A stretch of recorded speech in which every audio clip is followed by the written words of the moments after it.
y'all. Some tea.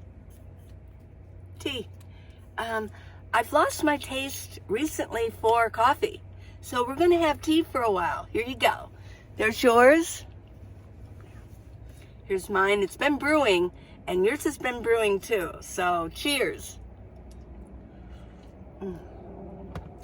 That's good. It's like a lemon ginger, and it has caffeine in it. So it's taking the place of, coffee for me. And this is my second cup. So let's get right into it. I've got some really groovy letters. So I'm going to jump right in. This is from Carla White. Love you, Carla. Carla, I know you've been following me ever since I got started. I appreciate that. And all of you who have been following me. Okay. Hi, Lee. I was hoping you would one day do an emergency plan. If there's ever a shit hit the fan kind of event where the power goes down and the food supply is done. Wow. What happens to nomads? Just curious what you would do also. What products you would use. I'm not trying to be a Debbie Downer. Oh, I get that. Yeah.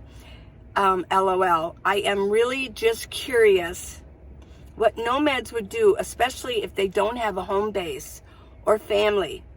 Still love the videos and gonna get some neck gaiters for moving and yard work in the summer heat.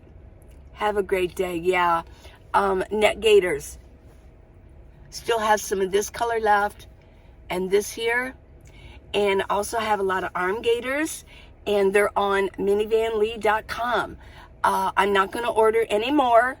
So what I have is what's going to go, and they're going fast. If you want some of these neck gaiters, they're so soft. They fit better than any other neck gaiter I've ever used, and I've used quite a few. And the arm gaiters also. These are the best arm gaiters I have found. So please go to minivanlee.com and get yours before they're all gone. Okay, wow. I was a prepper for a long time when I lived in a house. And I've kind of given up on that being in my minivan because there's a whole lot that I can't carry with me. It would be too much. What are people going to do as nomads? Well, there's so many different angles of this. Let me hit a couple or three different angles as I talk about this. For one thing, if you're living in a house, unless you have a bunker, are you safe? Not really, because it won't be long before the marauders come and take everything you own, because they're going to be in numbers. So unless you have, in your neighborhood, you have people with firearms who are trained, and that you start assigning them military jobs of patrolling the perimeter, and you have enough people, I'm serious. Every shit hit the fan kind of book that I've ever read, it's just a matter of time before the marauders come. And they're in numbers. They're like locusts, and they're going to take whatever you have. So I think a nomad might be in the same situation, or maybe even better, because they can move around very quickly. If the shit hits the fan and nomads know it's going to go down, they're already packed up. Their suitcase, like I said, nomads, their suitcase is always packed. My suitcase is always packed. Everywhere I go, my suitcase is with me, and I can go on a dime.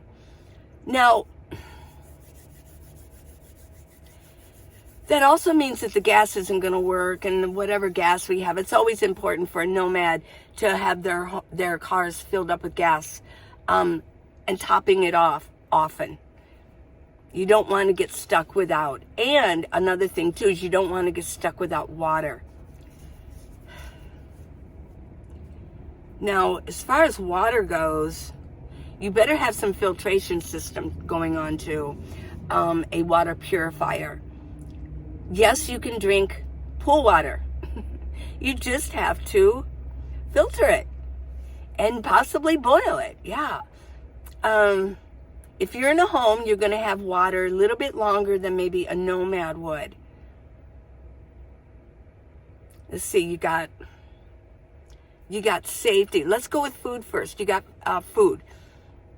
I do have a little bit of rice. I don't carry a lot of food with me at this point. And so I don't know. If the shit hits the fan, I might die. I mean, it just might happen. And I'm willing to do that because I know where I'm going, you know, if that happens. I would like to say that I could survive it. I don't know if I could. I would not want to join marauders. That would not be my style. And if it really gets that down to that, and then we're at the end. If we're at the end, and I'm serious, we're at the end, then, you know, I'm looking for God. Yeah, I'm looking, and I'm waiting, and I'm thinking about Revelations. Yes, that's where my hope is. But let's say that it was, I don't know. If it was a disaster, or shit hit the fan, yeah, like this big hurricane, or what we had, like Katrina, the oil spill, and there's all, well, you know the scenarios. Those can happen. You want to, first of all, a Nomad needs to get out of the area. Yeah. And you need to have your water. I try to keep my water. Right now, no, I don't. I need to go, before I go park for the night, I'm going to run to a Walmart and I'm going to pick up my water. I've been using a lot more water. I mean, it's summertime. Yeah, and so I'm using a lot more water here. Let me spray myself down. These net gaiters are they really do. They're soft and they absorb a lot of the water, and it keeps me cool. Yeah. Let's see, what else? Is it, you got gas? If the shit hits the fan, you're probably not going to have a lot of gas. Now, if it's an EMP that hits, we're all done for anyways. That's going to push us back into the dark ages. My car won't work, but I can still kind of hunker down in it for a little while until I decide what I'm going to do.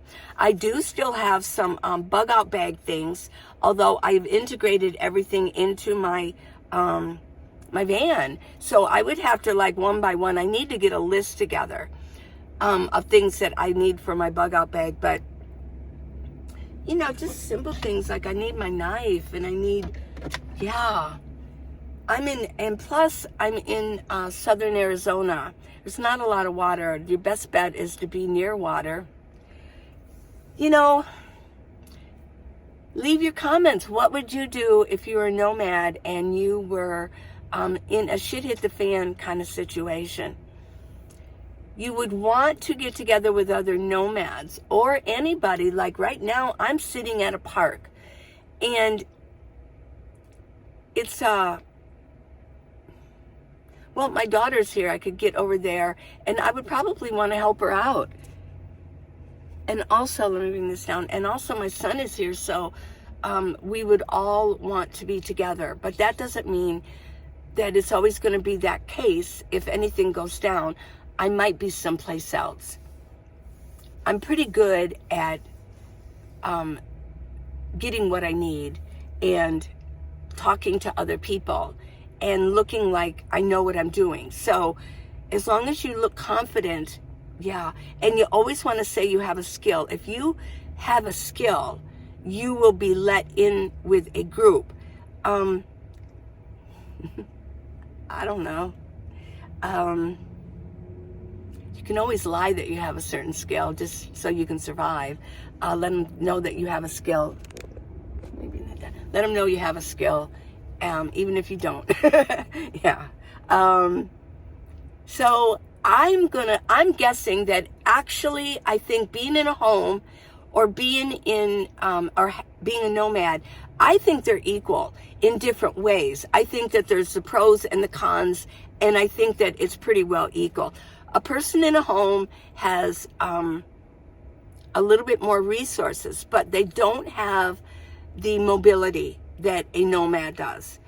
And a nomad is very quick on their feet, whereas okay, here's another thing too. Let's talk about this. Not all, but a lot of nomads are retired. They're older, which means what? Nomads usually are solo.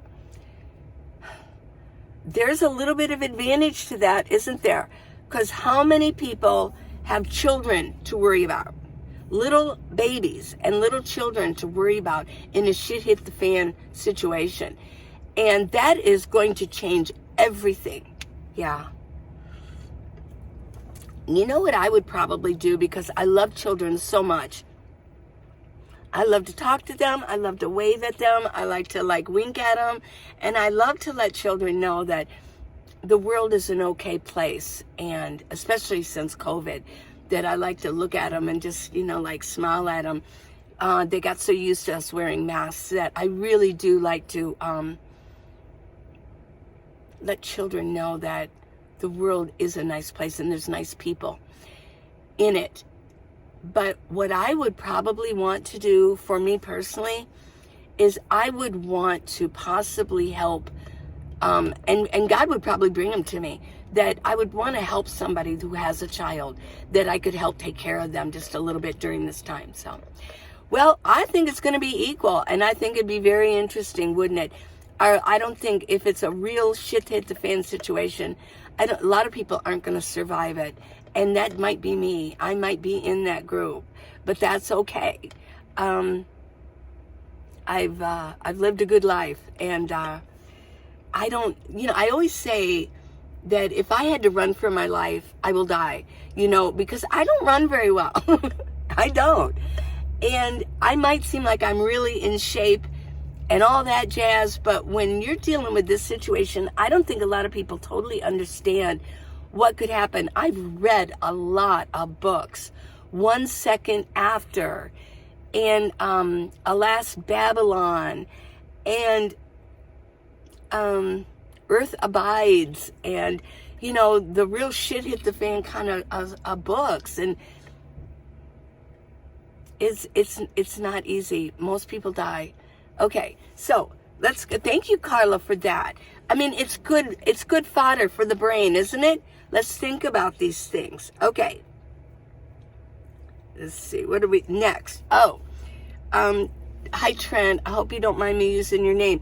Trent, you're the one that says, hi again, Lee. It's Trent, the Canadian that recognized your new tire inflator was in metric. LOL. Thank you, Trent, so much. I really appreciate that you actually contacted me, so I knew it was you. So glad you saw my comment right away. And don't worry, overinflating your tires like that did not harm them.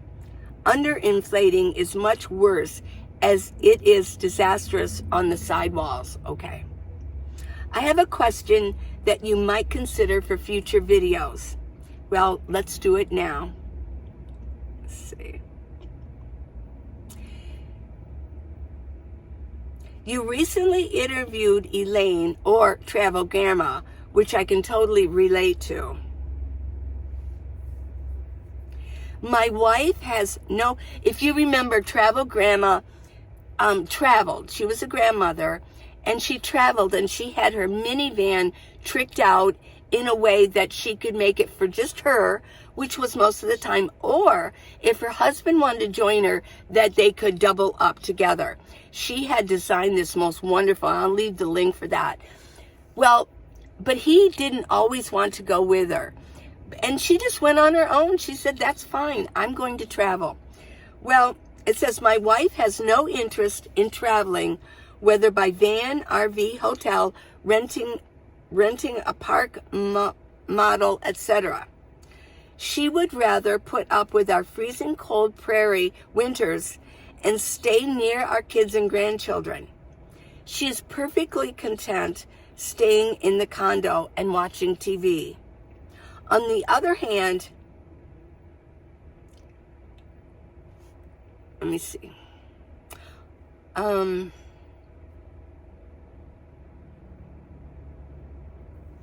Here is the hard part. We are very happily married and I would in no way do anything to jeopardize our 39 years of marriage. You go, boy. That is great. Congratulations on 39 years. My parents were married about 55 years. The longest we have ever been apart is a week or two, and even that was only a few times. When I even float the idea around about me snowbirding for a month or two, it isn't well received.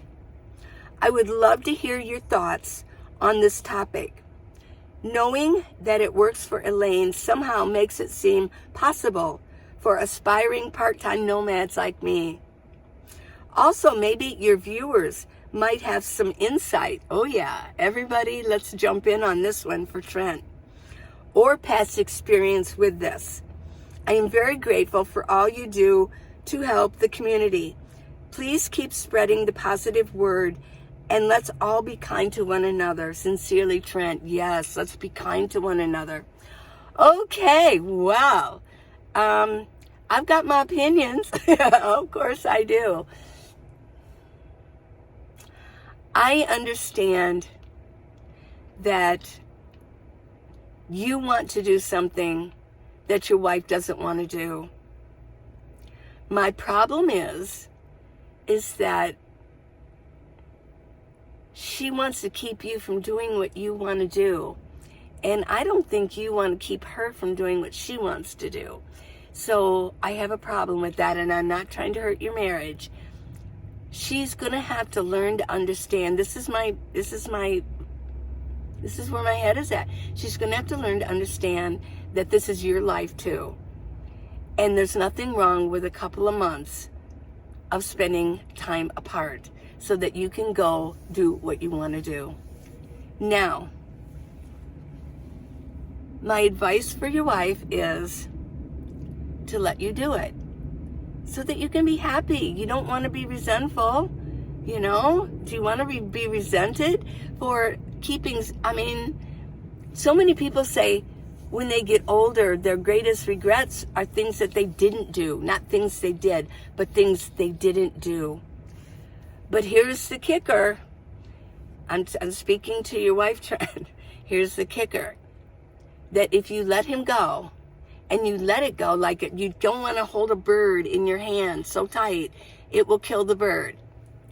You need to let it will sit there. But let it fly away when it wants to. But when Trent comes back, you cannot make him pay for that up here by being mean to him. You cannot make him pay dearly for that. No.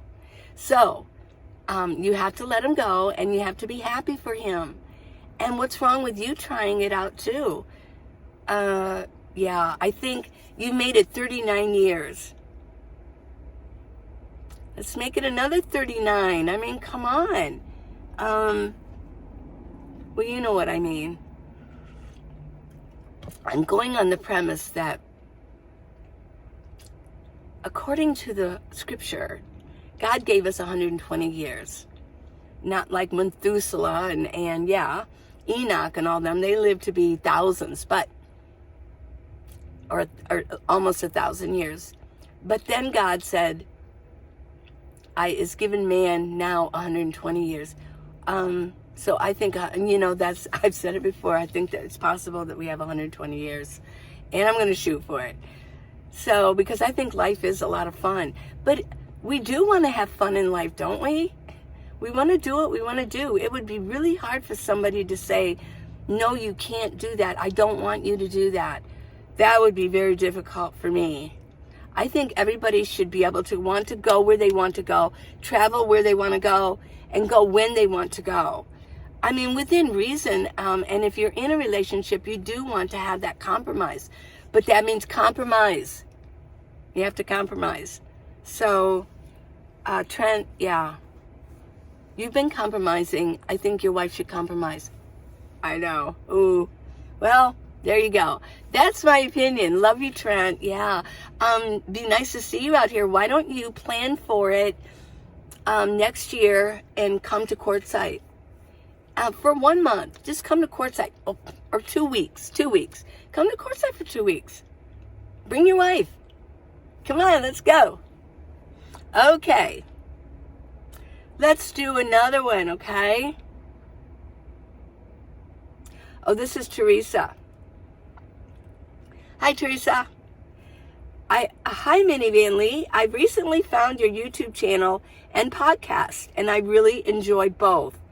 This is the exact lifestyle I'm looking forward to having when my first child leaves the nest. I'd love to see a video on what you would prepare before starting this journey. I have a small list of must-haves, but would love your advice. Well, I bet some of you know what I'm going to say. Don't you already know what I'm going to say? Guess what? I wrote a book about all of this. Yes, I wrote a book with lists on what to get started with, how to prepare, and get from A to Z, from in your home to in your rig. Okay? So, cheers to my book, How to Live in a Minivan, the Minivan Leeway. Oh, this is so good. I'm so glad I'm drinking tea again. Okay, so let me try to remember some of the things that I said. Basically, you need to, okay, here's what you do. I remember. I haven't read the book in a while. You need to clean out a room in your home, if that's possible. Clean it out.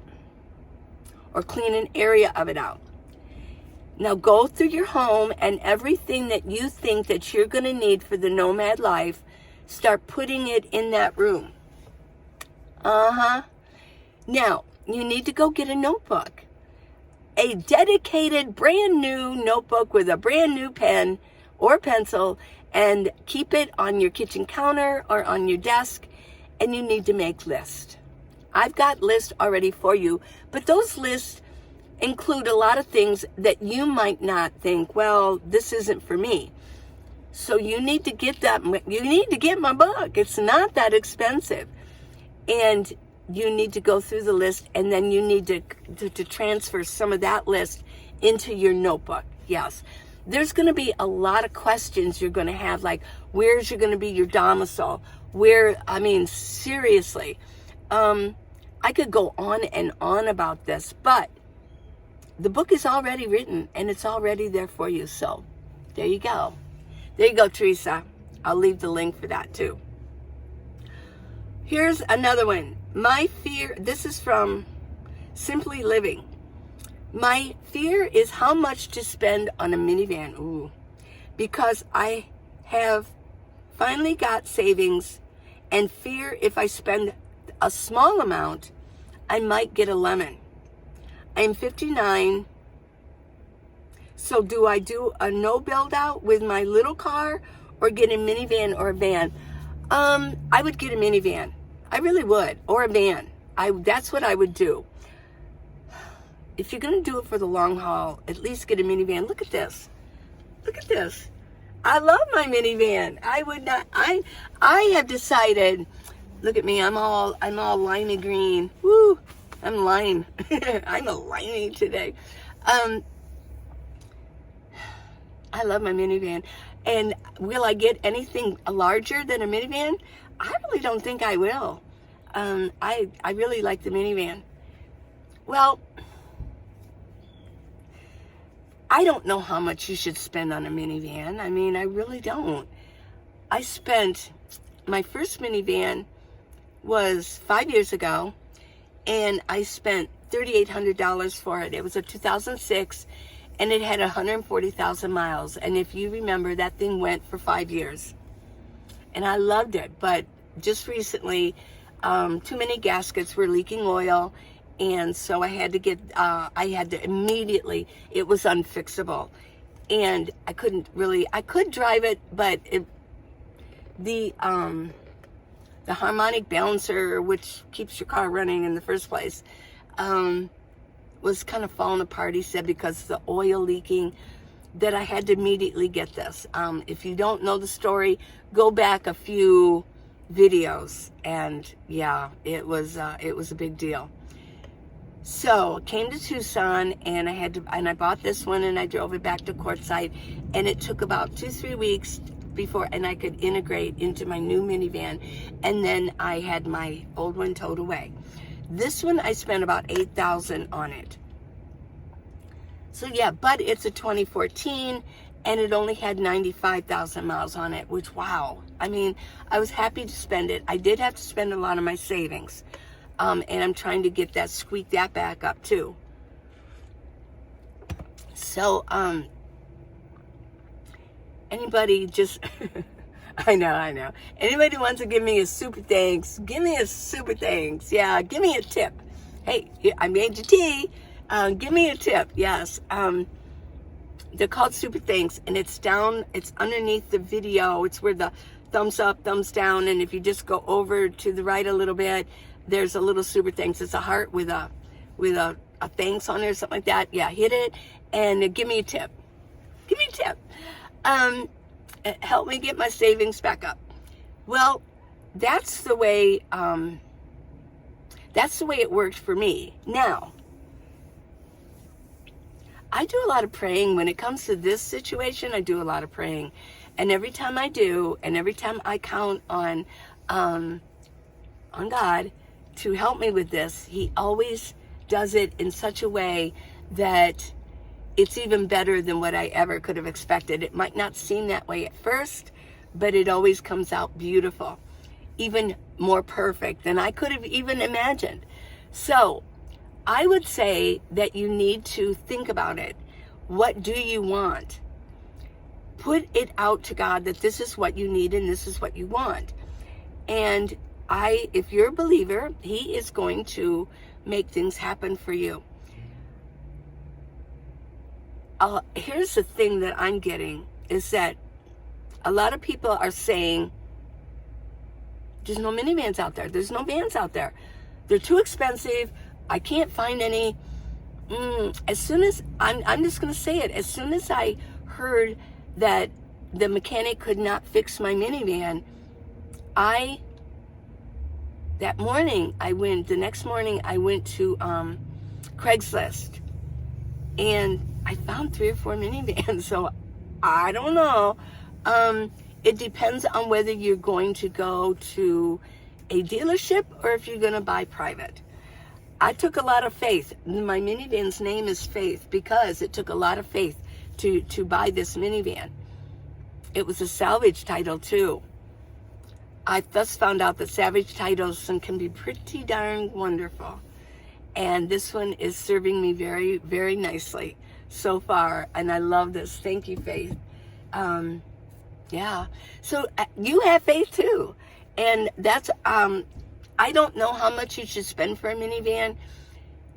Don't spend all of your savings. The thing you want to go with is, like I said, my first one had 145,000 miles on it. Wow. And it lasted me 5 years. Almost to the point of going on, I was at about 96,000 miles on it. So there you go. I mean, it really just depends. Okay, here's another one.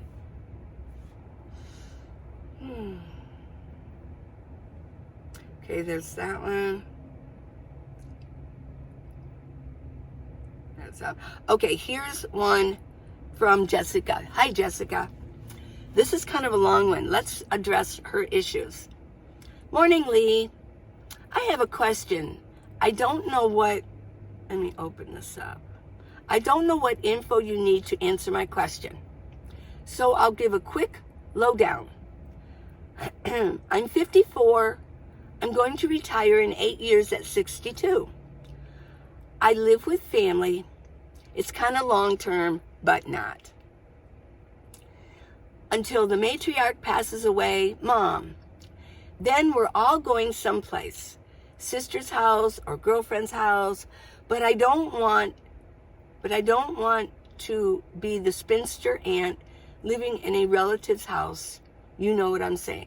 I do. You're a spinster aunt, you've never been married, and you don't have children. Excuse me. Social Security is not going to give much. It's less than $300 a month. Wow, okay, I get it. 200 and something, not much. Not enough to pay even for a room. My thought is, live in my truck, great. You may say, well, not so fast, my dear. I love her. Your writing is so interesting. Jessica, this is interesting. Thank you. It doesn't have a topper. Yeah. It's space that could be utilized. I agree. I'm kind of picky, I guess. I would prefer a 4-season camper for it, but expensive.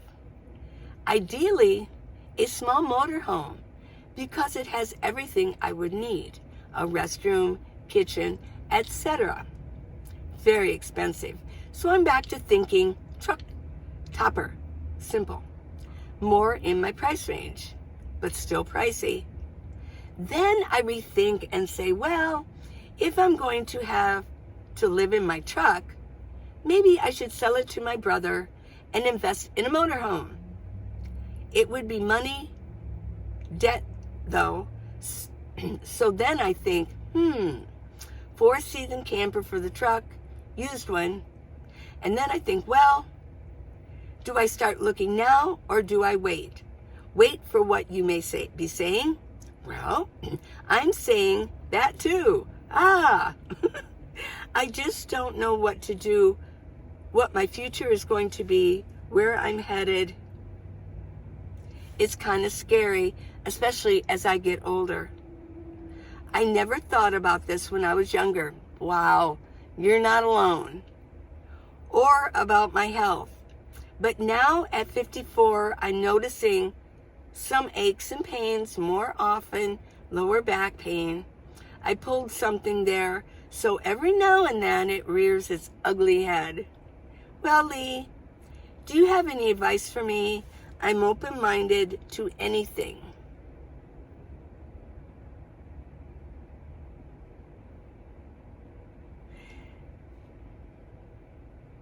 Anything. I'm open-minded to anything that thank you for taking the time to read this long, whatever you want to call it. I appreciate it. Have a great day, Lee. Wow. I love that letter. When I read it, I was like, she's like a good writer. And it was very personal, and it had a lot of oomph and feeling to it. And you let me, and now I'm letting everybody else know your thought process is going through that. Now, wait a minute. Yeah, and that's what you're saying. Yeah, I loved it. Well, if you have a truck and you get a topper for it, that's great. But if I'm going to go back and you say that you're not even going to retire yet, so if you get a topper for that truck, in 8 years, that truck might not be working. So what I would do is wait. Keep stashing money and wait. Wait. If I'm getting this right, your mom is the matriarch and she's still alive. And after that, everybody's going to scatter. You do not want to be a spinster living with like your niece's house, in your niece's house, right? The spinster aunt. But actually, there's nothing wrong with that. I mean, they might need help. You could actually be helping them with the small ones, or, and you could be helping them out while they work. There's nothing wrong with that. Well, yeah, that isn't a lot of money. And you say you have lower back problems. But you don't mention anything else, just a little bit of a lower back thing. You can always still work. You can get a back brace and wear it when you're at work and go work at Amazon every once in a while. Or you can do DoorDash. I'm sure gas prices are going to go down at some point. I don't think they could keep up this way. I think they're going to go down eventually. Again, maybe not as far down as it was before, but eventually.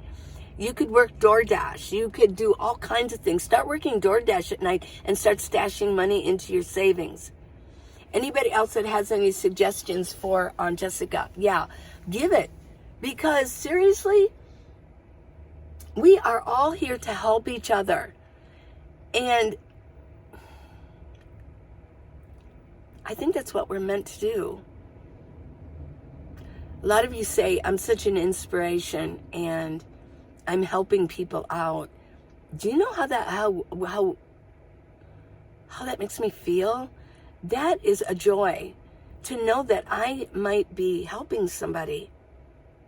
Wow, thank you guys. Yeah, Jessica, I think that you should put in some extra work since you don't have children, or you don't, I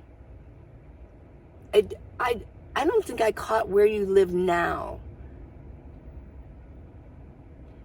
If you are actually paying rent, maybe you're living with your mom, I don't know.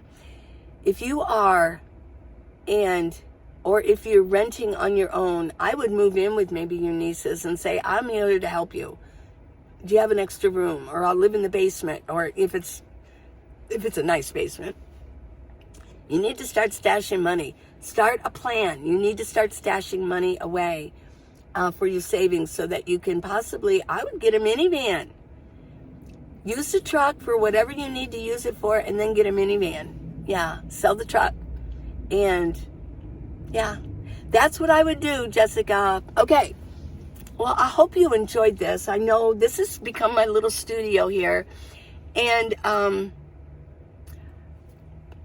I've been kind of busy with other projects. I'm getting exercise video together, and I'm working on a couple extra projects. So I'm kind of taking the easy road out here right now, but this is my studio. And I was thinking most YouTubers, a lot of the YouTubers I watch, see, I don't really just watch Nomads. I watch all kinds of YouTubers. I've been a YouTube fan for years, and I have my favorites, and a lot of them, they have like 20 million subscribers. And guess what? They sit in the same spot. They have a dedicated room that they film in and they record in. Well, this is my dedicated room right now. So I'll get you some more interesting travel videos coming up. But for right now, I think these are fun, and it's a good discussion that we all can participate in. So yeah. So don't forget about the book. Get the book. Please subscribe and give me a thumbs up. Yeah. It really helps me out. Give me a super thanks. Some of you, a little bit here and there, give me super thanks. Let's all give me a super thanks today. And let's give me a little tip. Here, I'll serve you some more tea. There you go. Do you need more tea? Okay, well, let me get it for you. You know how the waitress goes. You know, she needs that little tip. She's always schmoozing. Hey, can I get more tea for you? More coffee? On minivanlee.com, I've got the neck gaiters, and I've got the arm gaiters, and I've also got some gifts. If you want to send me money, I get 100% of that money, and I've got different amounts. Just go to minivanlee.com and go check it out. Hit the link that says gifts and go see. And if you want to support me, that is so cool. So I love you guys so much. Don't forget about, the podcast, This Nomad Life. This week, I talk about jokes, and I do make some jokes, and I think they're kind of funny. I do. And also the Facebook group. Okay, you guys, I love you. Mwah. Until next time, we'll be here in my studio talking about some letters. So if you want a shout out, send me questions. Send me a letter, an email. Now, on minivanlee.com, there's a contact form. You can just contact me through that. Send me a long letter. I want to hear your story. And I will talk about that right here on YouTube on the next video. Bye.